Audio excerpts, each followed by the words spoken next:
Hello भैयावान। हम लोग पढ़ रहे थे संसदीय सरकार, ठीक है।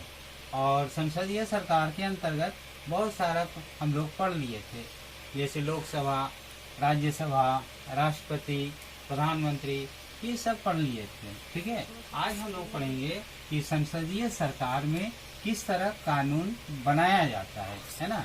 कानून निर्माण की क्या प्रक्रिया है, प्रोसेस ऑफ लॉ मेकिंग, ठीक है। तो इसके अंतर्गत तीन प्रक्रिया होते हैं। कितने प्रक्रिया होते हैं? तीन, ठीक है। तो पहला जो होता है वह है प्रथम चरण। 1 नंबर हम लोग लिखेंगे प्रथम वाचन। प्रथम वाचन। उसके बाद क्या होता है?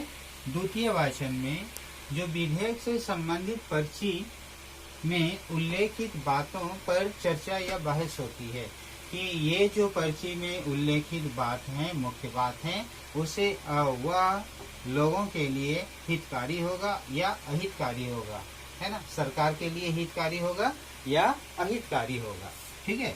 तो इसमें बहस होती है, चर्चा होती है। कहीं कहीं पर इससे मतलब संशोधन भी किया जाता है। जहाँ संशोधन की जरूरत होती है तो वहाँ सांसदों के बातों से वहाँ संशोधन किया जाता है।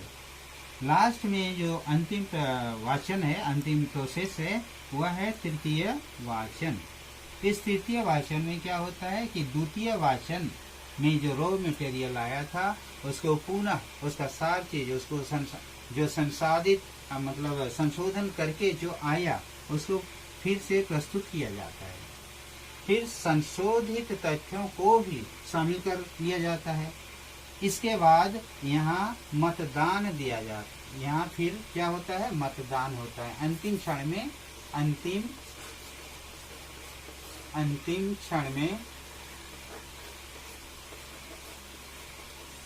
मतदान होता है।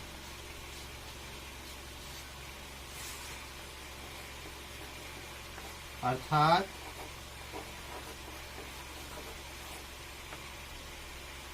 कितने सांसद इसके पक्ष में हैं, इसके पक्ष में हैं और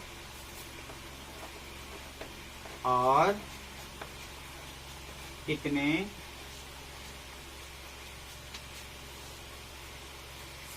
विरोध में।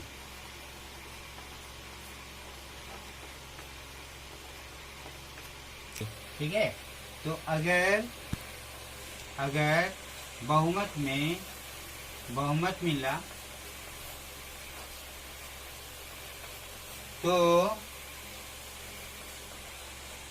विधेयक पारित माना जाता है। विधेयक पारित माना जाता है, पारित हो जाता है, ठीक है।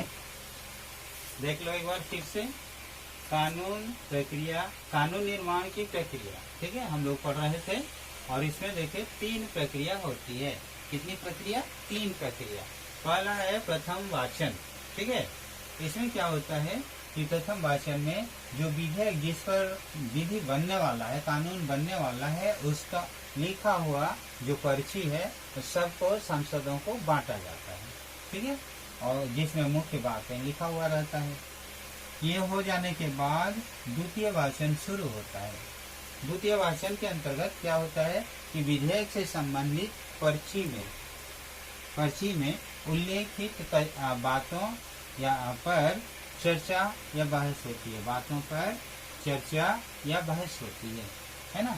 फिर संशोधन भी होता है। जहाँ संशोधन की जरूरत है, जो सांसद लोग कहते हैं, वहाँ पर उसका संशोधन भी होता है, ठीक है।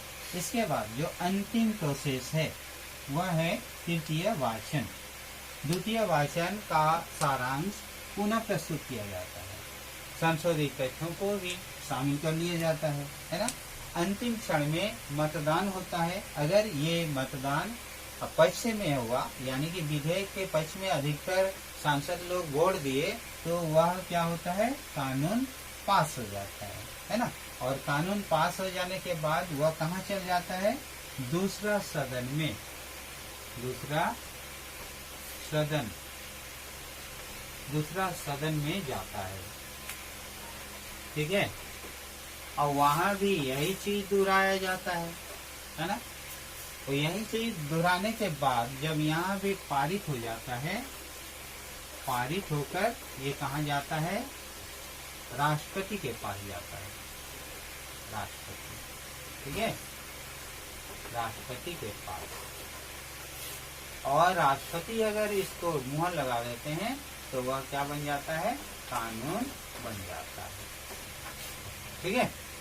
तो समझ गए तो भैया बहनों, कैसे कोई भी चीज पर कानून बनता है। कानून जो हम लोग पालन करते हैं वह ऐसे नहीं बनता, बल्कि उसकी जो प्रोसेस है वह लंबी चौड़ी होती है। और कभी कभार क्या होता है, एक सदन में पारित हो जाता है तो दूसरा सदन में अटक जाता है, फिर दूसरा सदन अगर अटक देता मतलब वहां भी पारित हो जाता है और राष्ट्रपति को लगता है कि इसमें संशोधन की जरूरत है, तो फिर वह पुनः उस सदन में संशोधन के लिए लौट आ सकता है, ठीक है। तो ये कानून बनाने की सामान्य प्रक्रिया है सभी जगहों पर। लेकिन कानून दो तरह के बनते हैं, कोई भी विधेयक जो बनता है वह दो तरह का, ठीक है। ये कानून जो होता है वह दो तरह के होते हैं, उसको अभी हम लोग देखेंगे, इसको मिटा देते हैं, ठीक है। तो विधेयक के प्रकार, विधेयक के प्रकार, विधेयक कितने प्रकार के होते हैं, दो प्रकार का, ठीक है। एक होता है साधारण विधेयक, एक क्या होता है, साधारण विधेयक, और दूसरा क्या होता है, वित्त विधेयक, वित्त विधेयक, ठीक है। ये साधारण विधेयक में धन दौलत से संबंधित नहीं रहता, धन दौलत, गैर धन दौलत, गैर धन दौलत, ठीक है। और इसमें क्या रहता है, धन दौलत से संबंधित, धन दौलत,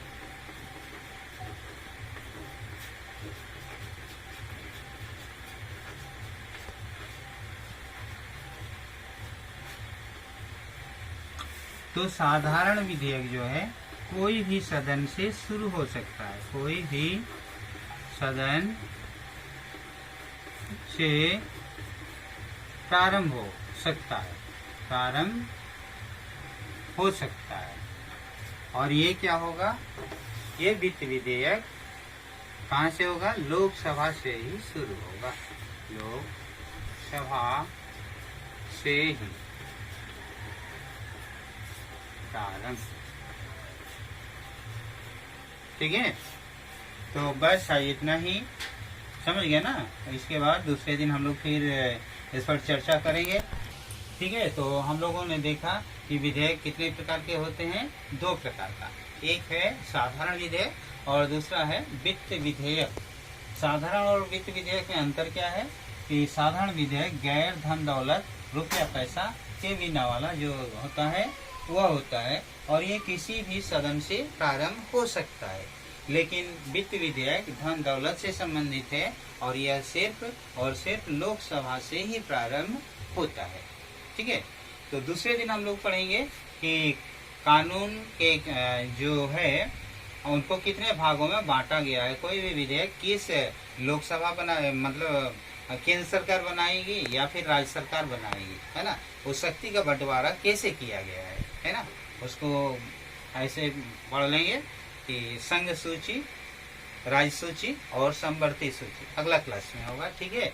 तो मुझे आशा है कि आज आप लोग जो क्लास ये देखें इसमें आपको बहुत अच्छा लगा होगा और लाभान्वित होंगे, ठीक है। तो आत्मसात कर लीजिएगा, और कहीं भी दिक्कत होगा मेरा YouTube चैनल है उसमें सब्सक्राइब कर लीजिएगा, ठीक है। और ऐसे भी हम व्हाट्सएप में भी छोड़ दे रहे हैं, जहाँ भी आपको अच्छा लगे वहाँ कर लीजिएगा, लाइक कर लीजिएगा, भूलिएगा नहीं। अगला वीडियो फिर तैयार होगा, ठीक है।